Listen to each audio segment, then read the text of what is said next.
Yes. How may I help?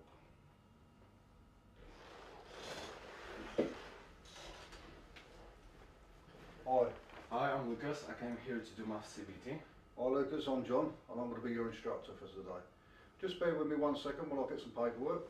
Alright. Take a seat.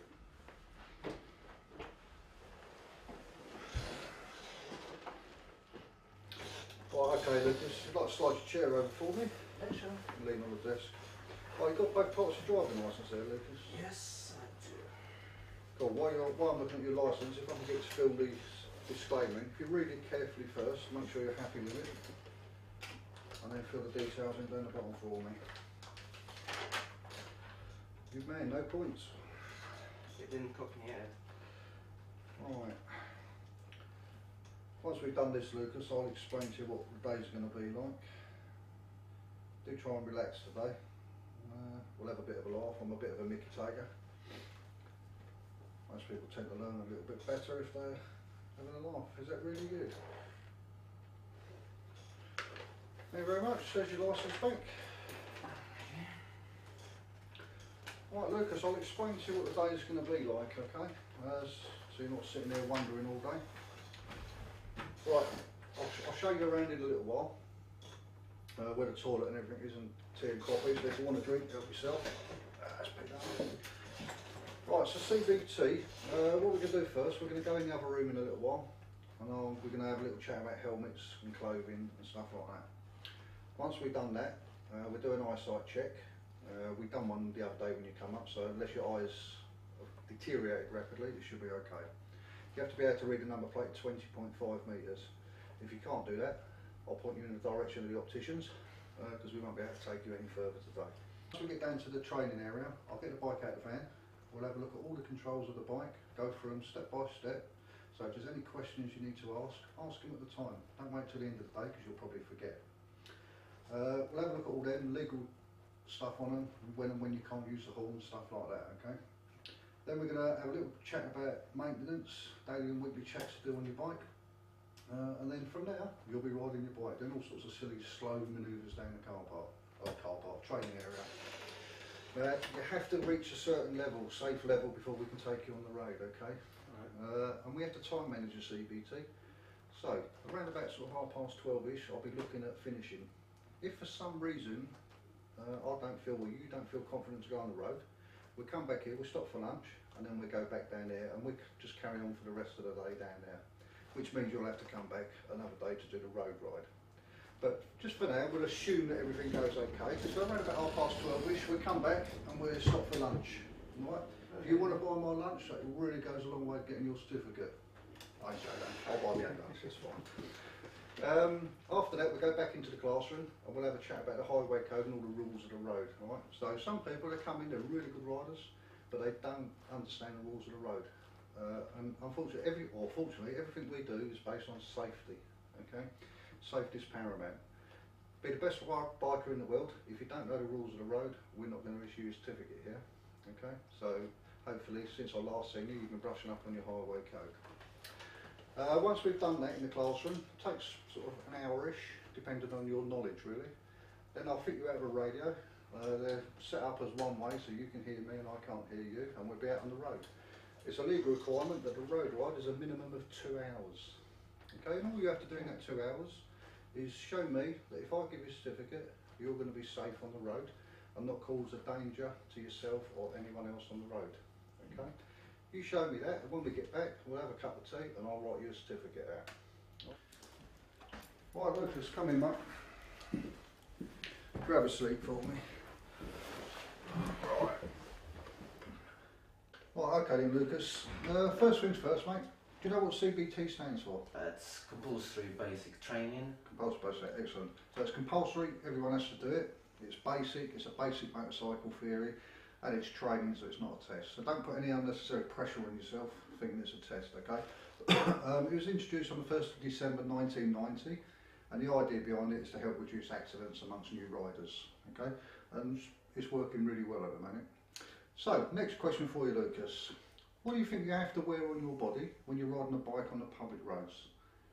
Well, helmet, jacket, and all sorts of motorcycle gear. Right. Okay, well, believe it or not, legally, the only requirement is that you wear a safety helmet, okay? Clothing, there's no legal requirement for you to wear any particular clothing, but you're quite right, you do need some adequate protection on your body as well. But legally, it's just a helmet, okay? So these are the three main sorts of helmet, because we're going to have a quick look at these. This is my old open-faced helmet, okay? We'll have a look at them, and then this is a full-faced helmet, and this one is what they call a flip-top helmet, alright, because that bit flips up and down. Now what we're going to do is we're just going to have a look at each of these individually. I'm going to have a look and see what the advantages and disadvantages are of each of these helmets, okay? Okay. Right, okay then Lucas, so we've had a look at all them. Any questions? No, that's fine. After that, cool. Right, just imagine for me that you've just bought this helmet, okay? You've just spent, say, £100 on that helmet.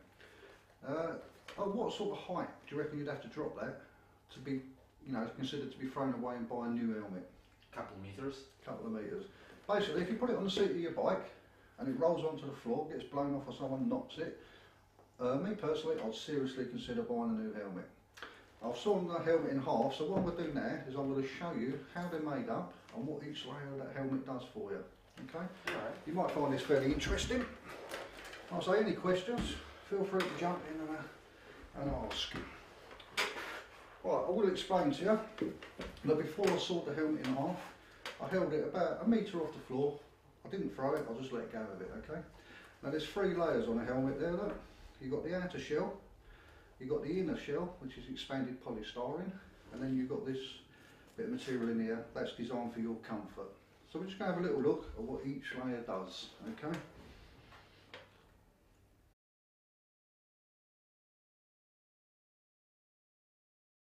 Okay, so when you're ready then Lucas, if you have a little go for me, see how it goes.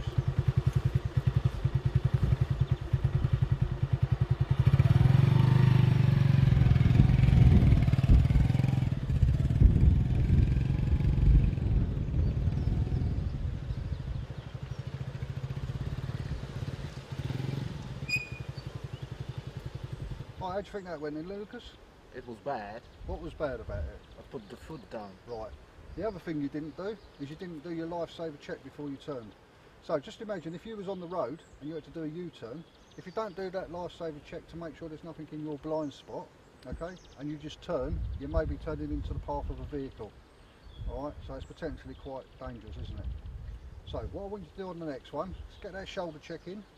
Right, now, ways you can keep your foot up, right, you can counterbalance. So as you're turning to the right, turn your head right round and look at the cone at the end, okay? Give you something to look at, and you can counterbalance it by, as you turn the handlebar slightly to the right, lean your body to the left a little bit. Alright, so what we're going to do, we're going to go back over to the start and we're going to have another go at that. Alright. Okay? Yep. Brilliant. Just when you're ready.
So you've been studying your highway code?